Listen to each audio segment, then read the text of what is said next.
So you ready to stop holding back and start living your full potential? Author Valorie Burton wants to show you how with her book, Get Unstuck, Be Unstoppable. Also, we got a new edition of Rolling with Roland. That's right, baseball, basketball, golf, all of that combined with Jeffrey Osborne. All right, folks, we talked about this issue of moving people to do what's right and do what's just, but a lot of people get stuck just where they are. They say, oh, my goodness, I don't know what to do. I'm afraid to do it. And, I don't have any power. But the reality is, if you want to live your dreams, if you want to do what you always wanted to do, that means that you're going to have to get off your butt, get off the couch, and actually get to work. My next guest, a new book deals with that. It is called Get Unstuck, Be Unstoppable.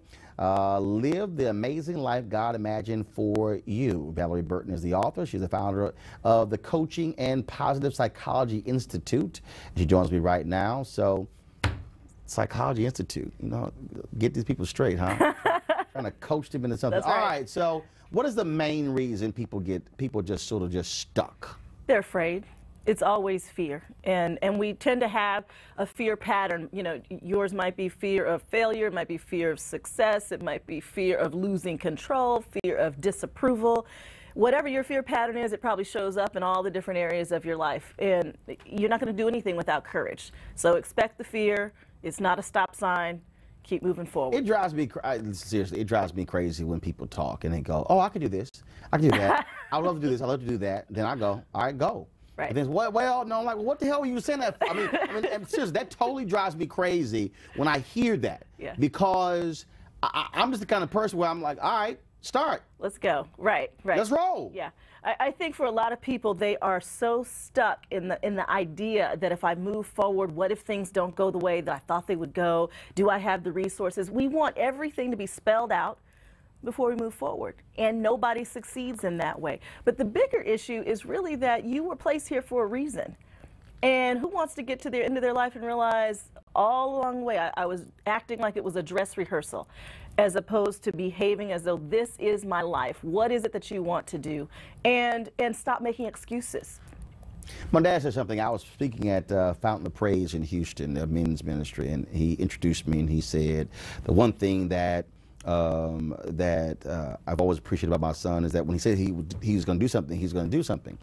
And I'll be honest, and I said to them, I said, because I thought there were a number of times that I thought my mom and dad wanted to do stuff, but there were other things that were holding them back. And I saw that as a kid. I'm going, go, jump, run. Yeah. And so I think what happens is we come up against that line, and then for whatever reason, doubt comes in, and we say, well, I can't do it. But the reality is, the worst thing than not jumping is to sit there and go, well, I should have, I could have, what happened? Yeah, and it's painful. And a lot of people, it's like they're stuck in that place, and they realize if I just stay still, I won't have to feel any of the pain, any of the fear. As opposed to if I just extract myself from this situation, maybe there's going to be some pain up front, but in the end, I'm going to be unstoppable. I'm going to do the things I want to do. I really think it takes practice.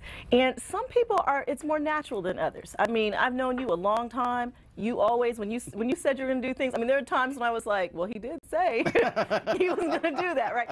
And so I do believe some people are more comfortable being out of their comfort zone than others. The thing is, we expect somehow that if we step out of that comfort zone, we're not going to be uncomfortable. And it's silly. You're going to be uncomfortable. If you get comfortable being uncomfortable, you will get to your vision. But you got to have one. Well, and I think let's deal with vision. I think one of the other issues with vision is that I think when people sit down, even if God puts something in their spirit, they see it and it's so large, then they go, oh, there's no way in the world. And so they get frozen and paralyzed by this large vision, as opposed to what I always say is, okay, God gave you the vision. He didn't say do all of it right now. Right. There are a thing called baby steps. There are incremental steps that you take to actually get to that particular vision. Right. And from a spiritual perspective, if God called you to do it, you can't fail at what God created you to do. It's not even about you. It's about just getting in line with what am I here for?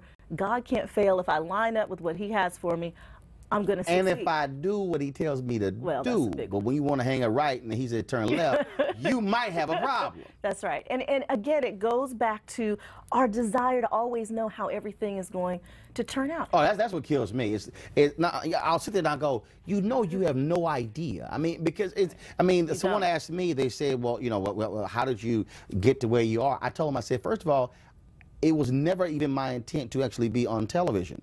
Because when I was in high school, I went to communications high school, all the students, when we walked into our television studio, they ran to the set. I said, where does the person sit who tells them what to do?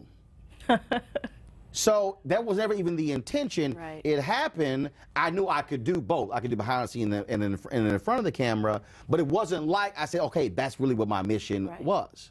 But you were open and clear about your purpose around communication. Right. And there's a lot of different ways to be able to communicate, whether it is newspaper or magazines or television or radio. Now online and with social media, whatever. That's right. That's right. And so I think one of the most important things, one, tell yourself the truth. What do you really want? Most people are afraid to admit what they want because they don't know how to get it. They're also typically afraid to admit the things that they know in their spirit. You know, you might feel like you're stuck in a relationship, but if you really go back and look at it, your instincts told you that that was not the right person, but you ignored your instincts. Or the right job. That's right. Or the right job. Right. Yep. The finances, you knew what you were supposed to spend, not spend. And another thing is that we have to give ourselves permission to do things badly. And I know as a writer, when I get stuck, it's usually because I'm trying to be perfect about what I'm writing. But if I give myself permission to write badly, eventually it gets good. I can go back and edit later. Right. But I get started. And that's why I tell people, you do this massive brain dump. Just get it out of your head, because you try to edit it in your head. You want to be perfect. It's not going to be that way. That's right. And that means you're comfortable with the idea that maybe you won't do it all that well. Maybe you'll be embarrassed. Maybe you'll stumble and fall.